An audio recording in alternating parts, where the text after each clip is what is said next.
भगवान की भक्ति, ये नशा पूछना है तो मीराबाई सा से पूछो कैसा होता भक्ति का नशा। सबरी दुनिया लग जाए ना इस नशे को तारने में। मीरा के पीछे सारी दुनिया लग गई, परिवार लग गया, राणा लग गया, ससुराल लग गया। सबने प्रेम से भी समझाया, किसी ने डरा के भी समझाया, किसी ने धमका के भी समझाया, मीरा छोड़ दे नहीं तो तू बर्बाद हो जाएगी। मीरा कहती है बर्बाद तो मैं वैसे भी हूं गिरधर के प्रेम में। उसको छोड़ करके अगर मुझे दुनिया मिल भी गई तो उस दुनिया को प्राप्त करके भी मैं क्या करूंगी। एक तू ना मिला, सारी दुनिया मिली भी तो क्या। अगर वही प्रियतम न मिला, सारी दुनिया का सुख भी मिल गया तो वो सुख शून्य है। पर तेरी बदनामी हो जाएगी मीरा। तू मेड़ता की राजकुमारी है, तू चित्तौड़ की राजघराने की बहू है। आज भी राजस्थान, मेवाड़, राजपूत इन सब में कितनी मर्यादा से महिलाएं जीती हैं, लेकिन आज से कई सौ वर्ष पहले इतने बड़े राजघराने की पुत्र वधू लोक लाज छोड़ करके, घूंघट की लाज छोड़ के साधु संग बैठ बैठ प्रेम बेली बोई। साधुओं के बीच में खड़ी होकर के मीरा नाचती। भैया कोई विद्रोह नहीं किया मीरा ने, पर प्रेम बना देता है व्यक्ति को ऐसा कि उससे न मर्यादा दिखती है, न कुल खानदान दिखता है, उसे केवल अपना प्रियतम दिखाई देता है। मीराबाई साहब को कोई शौक नहीं था कि अपनी कुल मर्यादा के मान इज्जत को मिट्टी में मिला दे, लेकिन क्या करे। मीरा कहती है मैं जहां जाती हूं वहीं मुझे गिरधर बुला रहा होता है कि तू आ जा। किसी ने पूछा मीरा से, मीरा तूने गिरधर को कैसे ढूंढा? तो मीरा हंसती हुई कहती है तुम्हारा प्रश्न गलत है। मैंने गिरधर को नहीं ढूंढा, गिरधर ने मुझे ढूंढा। मैं थोड़ी गई थी गिरधर को ढूंढने के लिए, वो चल के आया था मेरे पास। वृंदावन से एक साधु गिरधर की मूर्ति लेकर के मीराबाई सा के पास आया। मीरा ने देखा तो बोली बाबा जी ये हमको दे दोगे? बाबा बोले ऐसे कैसे दे देंगे, हमारे आराध्य हैं, हमारे ठाकुर हैं, पर मुझे बहुत भा रहे हैं, ऐसा लग रहा है कि कुछ कहना चाह रहे हैं, कुछ बात करना चाह रहे हैं। नहीं नहीं हम नहीं देंगे। और लेके बाबा जी मूर्ति चले गए, अपनी कुटिया में भजन करने लग गए, पूजा करने लग गए। रात्रि को ठाकुर जी स्वप्न में आके बाबा को कहते बाबा तुम्हारी पूजा पूरी हो गई, अब मुझे दे दो, अब मुझे भेज दो, मुझे जाना है। कहाँ जाना है? मुझे मेरी मीरा के पास जाना है। अब तुम्हारी सेवा पूरी हुई, अब उसकी सेवा शुरू हुई। ठाकुर की आज्ञा बाबा कैसे मना करते। दूसरे दिन आए, मीरा तब से विरह में वह रोई रो रही है। कैसे ठाकुर जी आए भी मेरे पास और ना भी आए, वापस लौट गए। सोई दरवाजे पे दासी आई, बाबा आए, वृंदावन वाले बाबा आए। भीतर बुलाया गया। बाबा ने हाथ जोड़ करके कहा मीरा लाली ये अमानत तो सचमुच तेरी थी जो मेरे पास आज तक रखी थी, तेरा तुझको अर्पण। ये गिरधर तेरा है, तू गिरधर की है, ले। सौंप दिया गिरधर को मीरा के हाथ में। मीरा कहती है मैं थोड़ी गई थी ढूंढने के लिए, ये चल करके आया था मेरे पास। जब प्रेम हृदय में होता है ना तो प्रेमी को ढूंढना नहीं पड़ता प्रियतम को, प्रियतम चल करके प्रेमी के पास आता है। और फिर वो दिन जब पूरे रास्ते दरवाजे में ढोल बज रहे हैं, घोड़ी निकल रही है, हाथी निकल रहे हैं, भागी भागी आई माँ से पूछी माँ ये क्या जा रहा है, ये मेला क्या लग रहा है? बेटी ये ब्याह हो रहा है, ये विवाह हो रहा है। भैया क्या होता है ये ब्याह? बोले लड़की का ब्याह होता है किसी पुरुष के साथ। तो फिर मैया मेरो ब्याह कब होगा? मैया हंसी, अरे लाली अभी तो छोटी है, बड़ी हो जा तब तेरो ब्याह करेंगे। नाना मैया मैं तो आज ही ब्याह करूंगी, तू बताना कौन है मेरो पति, कौन है मेरा पति बताना। मैया कहती अरे ढूंढेंगे पता करेंगे। बोले ना ना मैया पहले से पता रहता होगा, कोई तो होगा मेरा पति। तो मैया ने भी पीछा पल्ला छुड़ाने के लिए सामने मूर्ति रखी थी, बोले ये बैठा तेरा पति, जा। बस एक शब्द ने मीरा का पूरा जीवन बदल दिया। अभी तक तो ऐसी भागी भागी घूम रही थी, लेकिन जैसी मैया ने बोला ये रहा तेरा पति, तो ऐसे सर पर पल्लू रख करके घूंघट कर लिया। और ठाकुर जी से अब सीधा बात नहीं करती, अब ऐसे मुंह ढक करके बोले लो भोजन कर लो, लो प्रसादी पालो। और उस दिन से लेकर के जीवन के अंतिम श्वास तक मीरा ने एक ही बात बोली, मेरे तो गिरधर गोपाल दूसरों न कोई। मेरे तो गिरधर गोपाल बोलने वाले बहुत हैं इस दुनिया में, हम भी बोल देते हैं ठाकुर जी हमारे हैं, लेकिन दूसरों ना कोई, ये स्थिति अभी हमारी नहीं है। अभी हमें सब अपने लगते हैं, सब अपने खास लगते हैं, सब अपने प्रिय लगते हैं।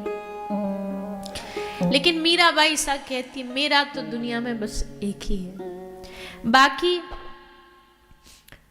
भाई छोड़ा, बंधु छोड़ा सब कोई।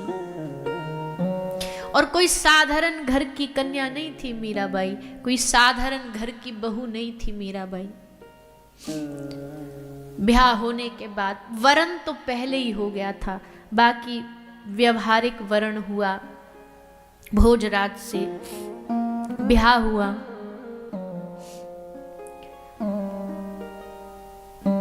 परम पुरुष की पहले ही बन चुकी थी मीरा। खूब बाधाएं आई जीवन में, खूब रुकावटें आई। लोग हम भक्ति की छोटी छोटी बदनामियों से डर जाते हैं, अपमानों से डर जाते हैं, पर धन्य है मीराबाई की भक्ति। जहर पिला दिया गया, विष पिला दिया गया, सिंह के साथ सिंह के सामने छोड़ दी गई, पर डरी नहीं मीरा। हंसते भय बोली वारे गिरधर, रोज किसी रूप में आता है, कभी किसी रूप में आता है, आज नरसिंह रूप में आ गया। और जैसे कहा नरसिंह रूप में, शेर से स्वयं साक्षात नरसिंह भगवान प्रकट हो गए। सर पाए पिटारी में बंद के काला सांप देखा तो मीराबाई क्या कहती है? मीरा कहती है अरे आज तो मेरे भगवान शालिग्राम रूप में आए हैं, शालिग्राम रूप में मुझे दर्शन देने आए हैं। और उस सर्प की जगह मीराबाई सा को उस पिटारे में शालिग्राम नजर आ रहे हैं, शालिग्राम दिखाई दे रहे हैं। ऐसे मीराबाई सा का चरित्र, उनका जीवन अद्भुत है। ऐसा प्रेम न भूतो न भविष्यति। समुद्र को, सागर को देखती थी तो सागर की लहरों में नील वर्ण का श्याम सुंदर दिखाई देता था। बहुत अपने आप को संभाला, बहुत दुनिया के योग्य बनाने का प्रयास किया मीरा ने अपने आप को, पर हार गई। अंत में धैर्य टूट गया और लगा कि अब तो कोई नहीं, अब नहीं रहा जाता। कभी कभी प्रेम में व्याकुलता इतनी बढ़ जाती है कि शरीर में जलन होती है। ये अनुभव अभी हम लोगों को नहीं है, पर जो प्रेमी महापुरुष होते हैं उनके जीवन में आता है कि प्रेम इतना बढ़ जाता है कि लगता है भीतर से कुछ जल रहा है, कुछ तप रहा है, जैसे संसारी चिंताओं में जलता है, भगवान का प्रेमी उनके विरह में जलता है। और कभी कभी तो ये विरह शरीर में आकार भी ले लेता है। इतना विरह बड़ा, मीरा ने सोचा अब राजस्थान रहने योग्य नहीं मेरे लिए, मैं यहाँ रह नहीं पाऊंगी।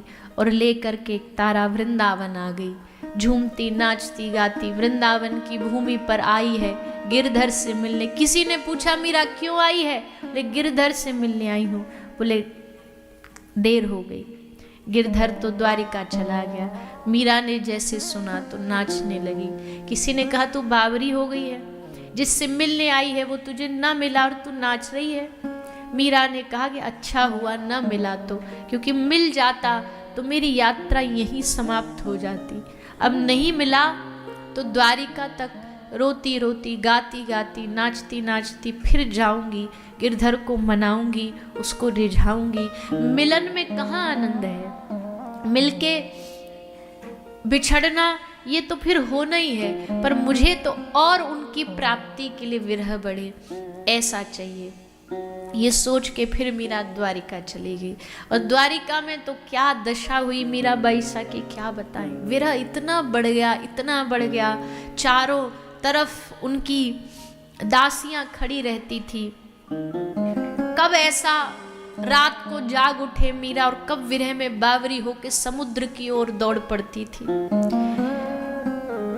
विरह में कुछ याद नहीं रहता। श्री चैतन्य महाप्रभु रात्रि को जब हा कृष्ण गौर हरि हरि बोल कह करके जब विरातुर होते ना समुद्र की तरफ भागते, उनके दरवाजे पर द्वारपाल खड़े करने पड़ते थे कि भैया जो मिलने जा रहा ना उसको दरवाजे पे ही सावधान करते थे, भीतर कृष्ण मत बोलना, क्योंकि कृष्ण बोला तो नाम सुन करके महाप्रभु कई कई दिनों तक मूर्छित हो जाते, कई दिनों तक। 7 दिन तक महाप्रभु समुद्र में पड़े रहते। मछुआरा ने जाल डाला तो उस जाल में श्री चैतन्य महाप्रभु आ गए। कैसा अद्भुत प्रेम रहा होगा वो, कैसा अद्भुत विरह रहा होगा वो। मीराबाई साहब जब से आई चित्तौड़ छोड़ करके तबाह हो गया पूरा कुल। सारे राजा युद्ध में मारे जा रहे हैं, पूरा वंश तबाह हो रहा है। लोगों ने कहा रे मीरा चली गई, यहाँ का शुभ भी चला गया। भैया एक साधु, एक दिव्य प्रेमी कहीं से कोई जगह छोड़ के जाता है ना, दुखी हो करके प्रताड़ित करते हैं जहां लोग, तो वहां का शुभ भी ले जाता है। अश कहीं चला विभीषण जब ही, आयुहीन भय सब तब ही। गोसाई जी लिखते जिस दिन विभीषण ने लंका छोड़ी उसी दिन सारे लंका के लोग आयुहीन हो गए। सब ने कहा मीरा को लौटा के लेकर के आओ, वरना ये राजस्थान, ये चित्तौड़ बचेगा नहीं। सारे लोग राजस्थान के गए द्वारिका, मीराबाई के चरणों में गिर गए। मीरा हमें क्षमा कर दे, हमसे भूल हो गई, हमने तुझे बहुत दुख दिया, बहुत कष्ट दिया, पर मीरा अब लौट चल, नहीं तो पूरा वंश मिट्टी में मिल जाएगा। तू ही बचा सकती है मीरा अब उसे। मीरा कहती है कि क्या आशा लेकर के आए हो आप? जानते हो मैं उस जगह खड़ी हूं जहां से वापसी का कोई रास्ता ही नहीं, लौटने का यहां से कोई रास्ता नहीं है। ये प्रेम का वो शिखर है जहां आगे बढ़ा जाता है, पीछे नहीं बढ़ा जाता है। और अब मैं वहां पहुंच गई हूं जहां से अब लौटा नहीं जा सकता। नाना मीरा, हम हाथ जोड़ते हैं, कुछ भी हो जाए मीरा वापस लौट चलो। मीरा ने कहा ठीक है, स्वामी से तो आज्ञा ले आऊं, वो मेरे नाथ हैं, उनकी आज्ञा के बगैर मैं कुछ नहीं कर सकती, वो कहेंगे तो लौट चलूंगी। और मीरा आज्ञा लेने द्वारिकाधीश के पास गई, द्वारिकाधीश के मंदिर में घुसी, प्रवेश किया। सब लोग दरवाजे पे खड़े थे कि आज्ञा लेकर के मीरा वापस आएगी, लौटेगी, लेकिन मीरा कभी लौट कर नहीं आई। उन्हीं द्वारिकाधीश में जहां से आई थी, जिनके चरणों से आई थी, उन्हीं के चरणों में समा गई, कभी वापसी नहीं हुई। कौन कहता है कि प्रेम में कोई चीज असंभव है? कोई दुनिया का विज्ञान इस बात को मान नहीं सकता कि मूर्ति में कोई समा सकता है, लेकिन प्रेम के आगे सब विज्ञान फेल हो जाते हैं। प्रेम के आगे तत्व सही गलत सब शून्य हो जाता है। द्वारिकाधीश की मूर्ति में मीरा ने अपने आप को समर्पित कर दिया। किसी ने कहा ऐसा कैसे हो सकता है कि मूर्ति अपने आप में किसी को समाहित कर ले। तो सामने वाले ने कहा कि भैया जब मीरा अपने रोम रोम में गिरधर को समा सकती है तो क्या गिरधर मीरा को नहीं समा सकता? प्रेम में तो आदान प्रदान होता है ना। मीरा के भी तो रोम रोम में गिरधर समाया था। तो अंत में गिरधर ने भी मीरा को अपने में समा लिया। कौन बड़ी बात है? कभी न लौटी मीरा। श्री महाप्रभु जगन्नाथ भगवान में समाहित हो गए। कौन कहता है कि मौत से जीता नहीं जा सकता? प्रेमी तो मौत को भी हरा देता है, काल को भी हरा देता है। श्री महाप्रभु जगन्नाथ भगवान में प्रविष्ट हो गए। कितने ऐसे उदाहरण हैं जहां शरीर किसी भक्त का, प्रेमी का मिला ही नहीं, ठाकुर जी के चरणों में जाकर के अपने आप को समर्पित कर दिया। ये दिव्य प्रेम है। जैसे पानी में दूध मिल जाता है, वैसे प्रियतम में उनका प्रेमी अपने आप को समाहित कर लेता है। मीरा का विरह और उसमें